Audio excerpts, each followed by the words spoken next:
Olá, tudo bem? Minha equipe é composta por mim, Denilson, Emilene, Laélia e Cleme. De início, eu vou relatar um pouco da introdução desse artigo, desafios à escolarização obrigatória, a isenção do homeschooling na legislação educacional no Brasil e em Portugal, e que o objetivo central dele é investigar e comparar a respeito da escolaridade obrigatória em Portugal e no Brasil, e que as novas tendências de escolarização estão presentes tanto no cenário educativo quanto nos movimentos legislativos desses dois países. Esse artigo trata-se de uma pesquisa qualitativa, na qual foi utilizada várias fontes diferentes e que existe ainda várias possibilidades de implantação do homeschooling no nosso cenário educativo. A educação domiciliar veio dos Estados Unidos e que lá hoje tem milhares de pessoas nesse novo ensino. Tanto no Brasil quanto em Portugal, eles têm leis diferentes com relação à educação domiciliar. A CELI, que é a autora desse artigo, escolheu Portugal e Brasil por 3 razões. A primeira, porque a nossa legislação ela tem origem comum com a de Portugal. A segunda razão é porque ela fez o seu pós-doutorado lá e ela já tem um embasamento sobre a educação domiciliar de Portugal. E a terceira razão é porque lá o ensino domiciliar é autorizado, enquanto aqui no Brasil é proibido e lá nunca foi proibido.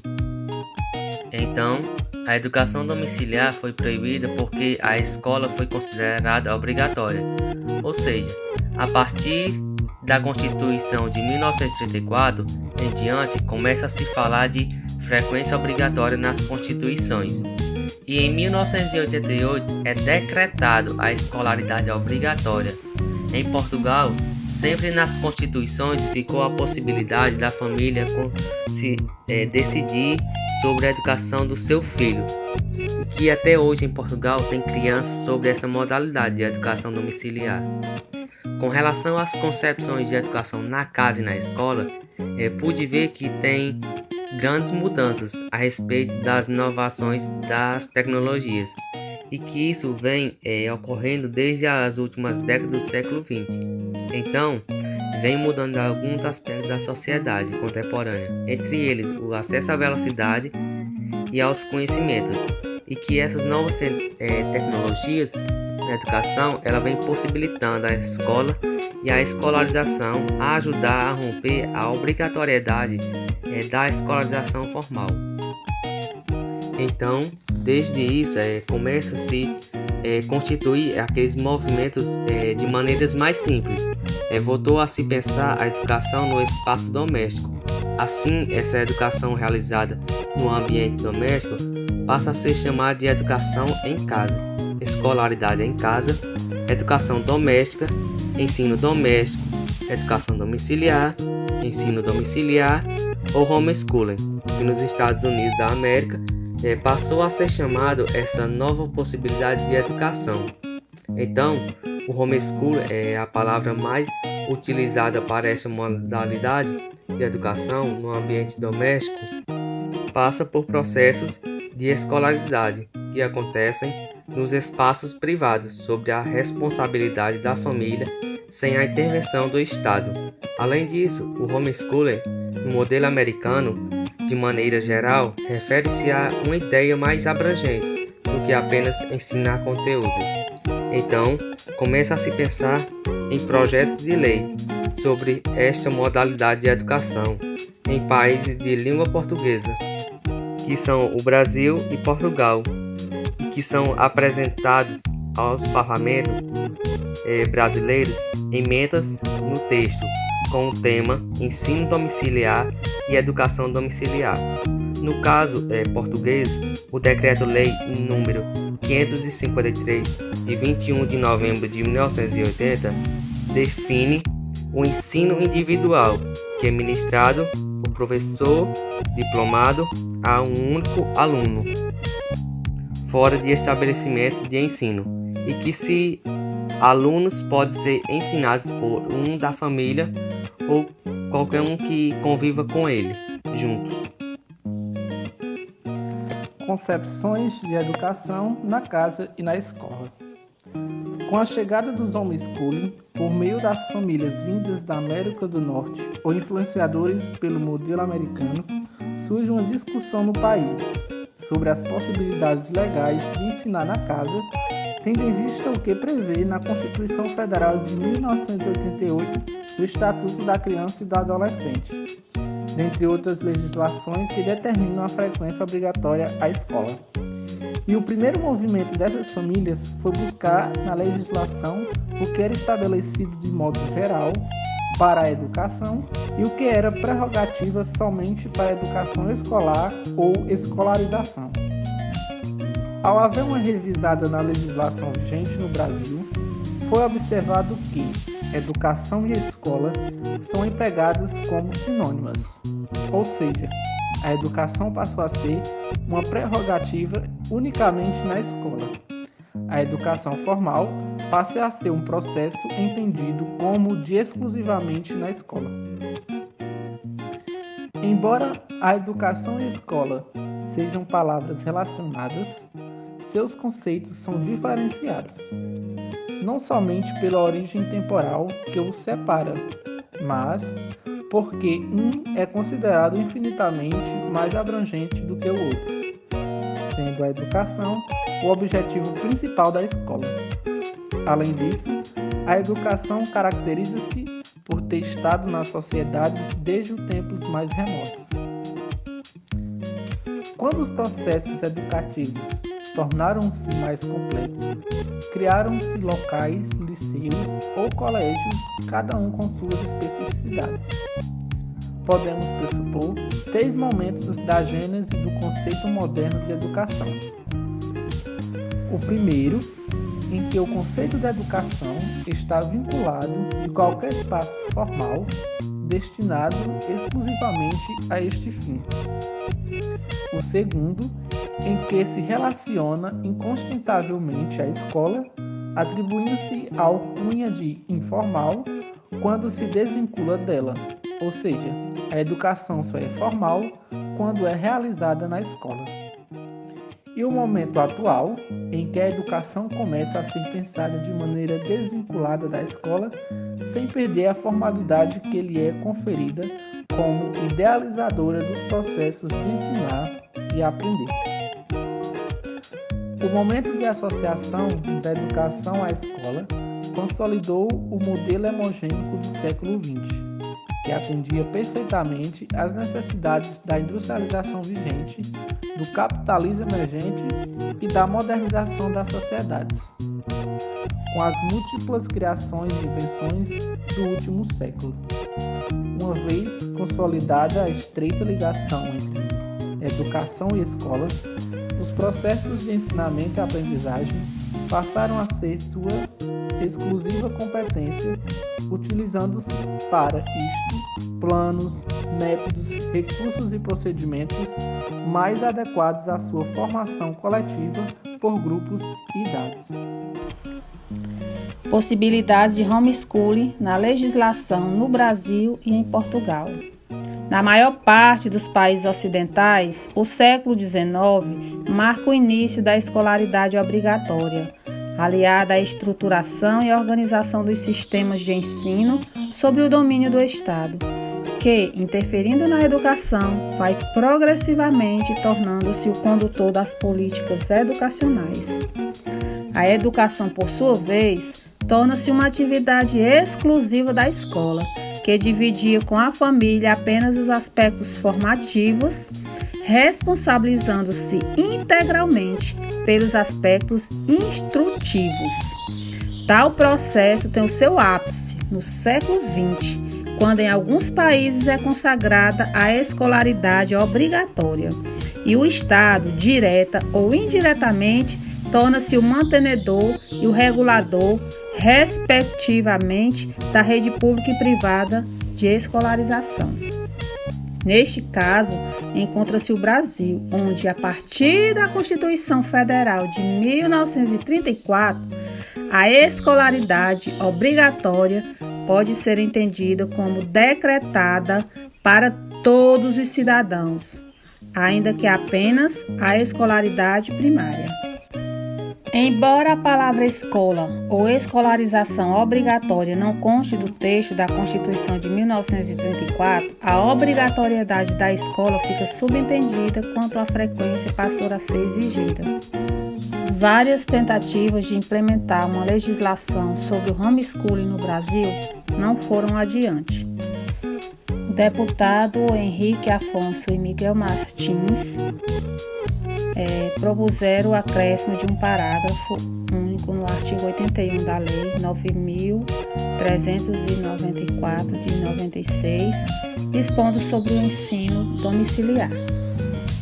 Trata-se de uma proposta para alterar a LDBEM, com a finalidade de se obter o reconhecimento do ensino domiciliar como modalidade de educação básica, na qual os pais ou responsáveis por crianças ou adolescentes deveriam submeter os seus filhos a uma avaliação anual para a verificação do progresso educacional e em uma escola regular e responsabilizar-se perante a escola pelo rendimento de seus filhos nas avaliações. Os projetos de leis apresentados por vários deputados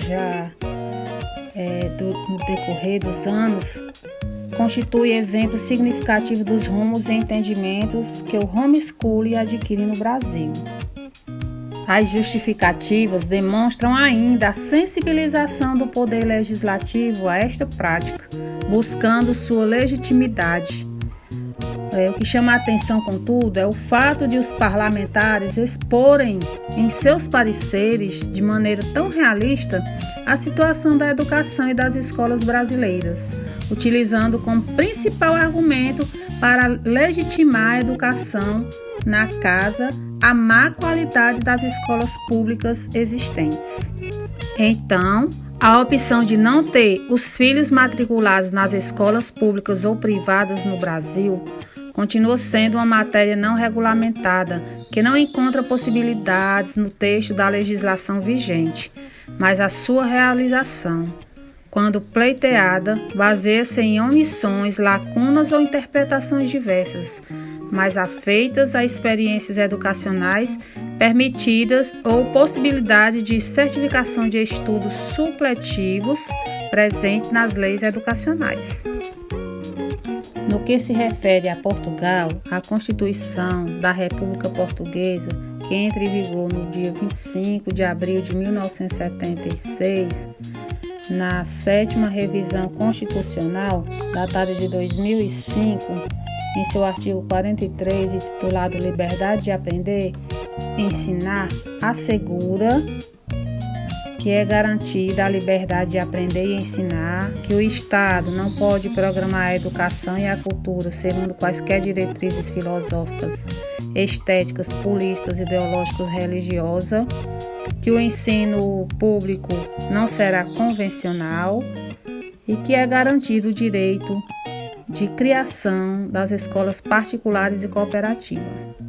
Embora esses artigos pudessem garantir o ensino doméstico ao abrigo da liberdade de aprender e ensinar, os artigos 73, 74 e 75 do capítulo 3, que trata dos direitos e deveres culturais, respectivamente intitulados Educação, Cultura e Ciência, Ensino Público, Particular e Cooperativo, estabelece regras mais restritivas, mas que, no entanto, não limitam a educação ao sistema de escolarização, apesar da obrigatoriedade prevista.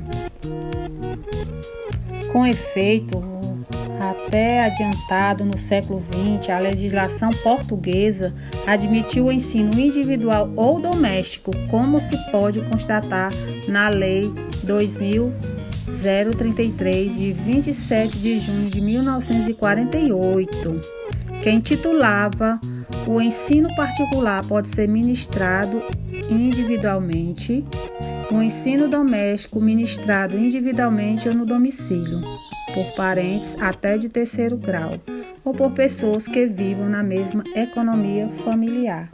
Portanto, enquanto no Brasil o ensino doméstico já era obstaculizado desde 1934, torna-se obrigatória a frequência à escola.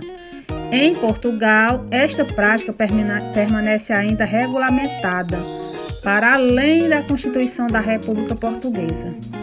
Uma vez deferida a matrícula na modalidade de ensino individual ou doméstico, a avaliação do aluno é realizada sobre a responsabilidade do estabelecimento oficial em que estão matriculados, acompanhados pelas respectivas Direção Regional de Educação. E a Direção Regional de Educação conclui o seu relatório afirmando a evolução que se verificou nessa modalidade de ensino nos últimos 7 anos, sugerindo que tal fato demanda uma nova atitude perante a realidade de maior colaboração entre os vários intervenientes e mesmo um acompanhamento partilhado refletido. O reconhecimento da escola e da educação como direito social individual instituiu-se a partir da Segunda Guerra Mundial. A escola sendo vista então como maior prepulsora da investigação e reflexão teórica. Porém, as constantes reformas em busca do melhoramento das deficiências existentes neste sistema de ensino permitiram pensar a educação fora da escola, reconhecendo que a casa pode ser também espaço para a obtenção de conhecimento. Então, entende que os limites físicos já não são mais necessários para a prática da educação, originando assim infinitas possibilidades para o processo educativo. Dentre estas, a educação à distância, uma modalidade de ensino atual e formativa, que pode ser utilizada facilmente em casas com acesso constante à internet. Outros motivos que favorecem este método e a educação domiciliar e desfavorecem a escola são frequentes casos de violência e preconceito, como o bullying e o racismo, localidades de difícil acesso e custos obrigatórios e altos, que estão presentes e associados à escola. Com a Revolução Industrial e a sociedade pós-moderna, o acesso a meios eletrônicos favoreceu a educação domiciliar, onde o sujeito, em frente ao computador, torna-se o agente de sua aprendizagem, criando seus métodos e conteúdos. Assim, o Estado também passa a ter um menor controle sobre este sujeito, acarretando consequências sociais e políticas, efeitos negativos da desescolarização. Para finalizar, irei ler um parágrafo do artigo em questão. Um século depois da supremacia incontestável da escola na legitimidade de educar e ensinar, diante das inovações tecnológicas que se fazem velozes e radicalmente transformadoras, com as informações sendo levadas a qualquer ponto e não havendo mais necessidade de espaços que concentrem essas informações fisicamente, com a virtude do conhecimento e a possibilidade de se apropriar dele a qualquer momento, algumas questões exigem uma reflexão, dentre elas as perspectivas que se abrem à casa, neste novo contexto, como espaço de educação.